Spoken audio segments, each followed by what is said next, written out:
Salam Malaysia Madani, berita pagi bersama saya Vimala Kasturi Virasami. Saudara, Mersing menjadi daerah pertama di Johor dilanda banjir susulan hujan berterusan sejak awal pagi dan sebuah pusat pemindahan sementara PPS telah dibuka. PPS Kompleks Taman Negara Endau Rompin dibuka pada 6 petang semalam dan menempatkan 83 orang daripada 25 keluarga. Pengurusi Jawatankuasa Pengurusan Bencana Daerah Mersing, Muhammad Syakib Ali berkata, kawasan terjejas banjir ketika ini ialah kampung orang asli Peta. Jalan masuk ke kampung tersebut juga terputus kerana dinaiki air. Menurutnya lagi, jalan masuk ke Tenggahro Timur juga ditutup untuk semua kenderaan selepas dinaiki air. Angkatan Pertahanan Awam EPM Mersing memaklumkan pemantauan kawasan berisiko banjir telah dilakukan mulai 8.30 malam tadi. Kawasan terlibat ialah perkampungan Pulau Tenglu, Kampung Air Papan dan Kampung Sermin.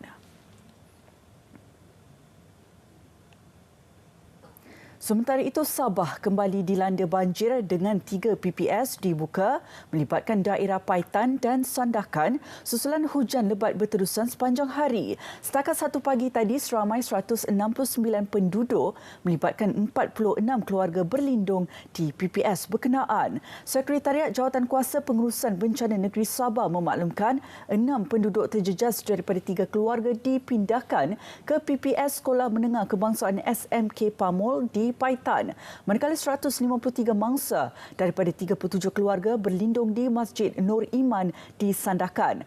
Rumah JPKK Kampung Kokos pula menempatkan 14 orang daripada 6 keluarga. Bilangan penduduk terjejas dijangka meningkat dan pemantauan sedang dilakukan terhadap situasi banjir di kawasan yang terlibat. Met Malaysia meramalkan ribut petir dan hujan di 1 atau 2 tempat di Sabah hari ini. Sementara itu, jumlah penduduk terjejas banjir yang ditempatkan di PPS di Kelantan, Terengganu dan Pahang merekodkan peningkatan awal pagi ini. Di Kelantan, bilangannya meningkat kepada 17,466 daripada 5,510 keluarga. Pasir Putih menjadi lokasi terbaharu terjejas selepas Pasir Mas, Jeli, Tanah Merah, Gua Musang, Kuala Krai, Machang dan Kota Baru. Manakala di Pahang, jumlah penduduk terjejas menunjukkan sedikit peningkatan kepada 369 orang daripada 91 keluarga ditempatkan di 7 PPS di daerah Raub, Lipis dan Kuantan. Di Terengganu, jumlah individu yang ditempatkan di 116 PPS melibatkan 8 daerah juga meningkat sedikit kepada 10,191 orang. Kepala pecah dan leher hampir putus. Demikian keadaan seorang pekerja penyelenggara yang ditemukan maut selepas kepalanya tersepit di pintu lift sebuah pusat beli belah di Jalan Burmah, Georgetown petang semalam. Mangsa Artinish Kumar, 28 tahun, yang ketika itu sedang membaiki lift bersama seorang lagi rakannya, maut di lokasi kejadian akibat cedera parah pada kepala.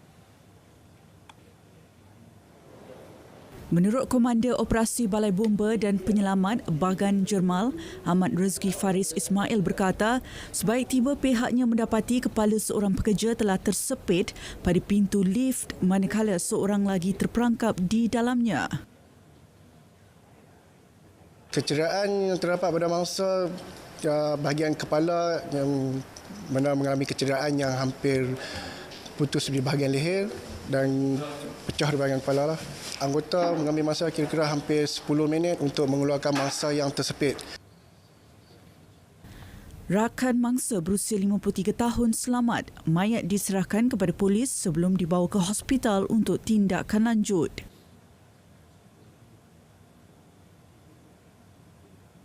Dua individu maut selepas kereta dinaiki bertembung dengan sebuah trailer berhampiran kampung Sungai Miang, Pekan malam tadi.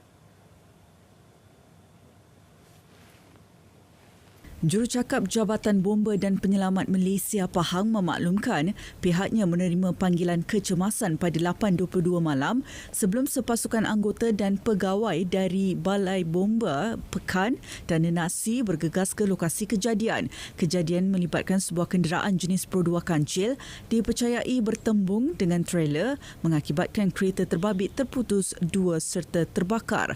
Seorang mangsa lelaki dipercayai pemandu kereta tercampak keluar dari menjadi kenderaan berkenaan manakala mangsa wanita tersepit dan terbakar di dalam kereta itu. Kedua-dua mangsa meninggal dunia di lokasi kejadian. Pemandu trailer terbabit tidak mengalami sebarang kecederaan. Peserta piket solidariti untuk Palestin dinasihati supaya tidak mendirikan sebarang struktur atau kemah berhampiran Kedutaan Amerika Syarikat sepanjang himpunan berlangsung. Ketua Polis Kuala Lumpur, Dato' Alauddin Abdul Majid menegaskan menjadi tanggungjawab polis untuk memastikan ketenteraman awam dan keselamatan perwakilan-perwakilan asing di negara ini. Rakyat Malaysia tetapi semua perwakilan asing di sini. Ya. Kita lihat ada kedutaan US, Suruhanjaya Tinggi Singapura, kedutaan Jepun, dan kalau kita lihat ada beberapa perwakilan asing di kawasan ini. So tanggungjawab polis adalah memastikan keselamatan mereka dan kita akan berbuat apa saja untuk pastikan keadaan adalah terkawal dan ketenteraman dan keselamatan semua termasuk rakyat Malaysia ini adalah sentiasa diutamakan. Piket itu ialah inisiatif warga Malaysia dan 48 NGO yang peduli dengan krisis di Gaza. Saudara isteri kepada sastrawan negara Datuk Seri A. Samad Said, Datin Sri Salihah Abdul Rashid atau dikenali sebagai Salmi Manja, selamat dikebumikan malam tadi selepas solat Isyak di Tanah Perkuburan USJ 22 Subang Jaya. Allahyarham Salihah 87 tahun menghembuskan nafas terakhir kerana sakit tua di kediamannya di Subang Jaya tengah hari semalam. Allahyarham yang juga bekas wartawan, penyair dan novelis merupakan antara pengarang wanita profesional generasi pertama di Malaysia. Karya Allahyarham amat kental dengan isu wanita dan kewanitaan serta keislaman di samping merupakan ahli Angkatan Sastrawan 50. Antara karya novel Allahyarham adalah Hari Mana Bulan Mana dan Sayang Ustazah Sayang serta beberapa novel lain, antologi cerpen dan antologi puisi. Allahyarham juga pernah diangkat sebagai karyawan bulan ini Dewan Sastera. Kementerian Pembangunan Kerajaan Tempatan kini dikenali dengan nama rasmi sebagai Kementerian Perumahan dan Kerajaan Tempatan KPKT.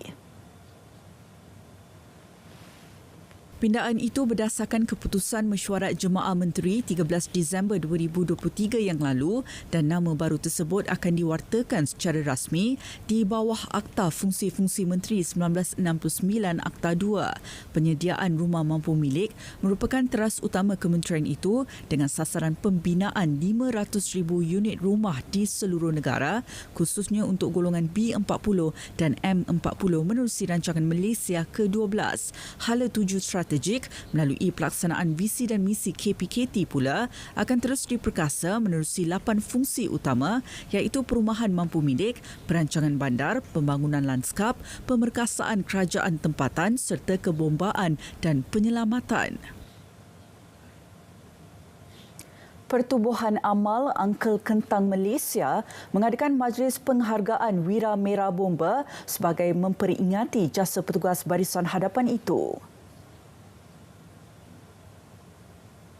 Inilah yang diperlukan oleh Jabatan Bomba, oleh Wira Merah Bomba, satu bentuk sokongan moral yang dapat meningkatkan lagi semangat juang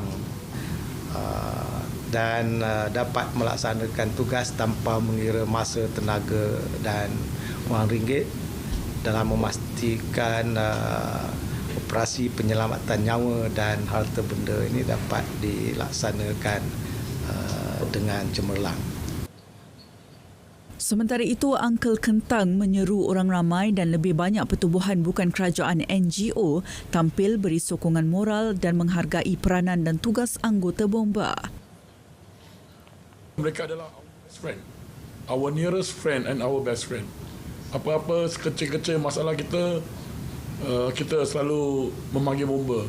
Dan mereka inilah yang mengorbankan, orang kata, whatever is it, they are the one that we always seek help lah.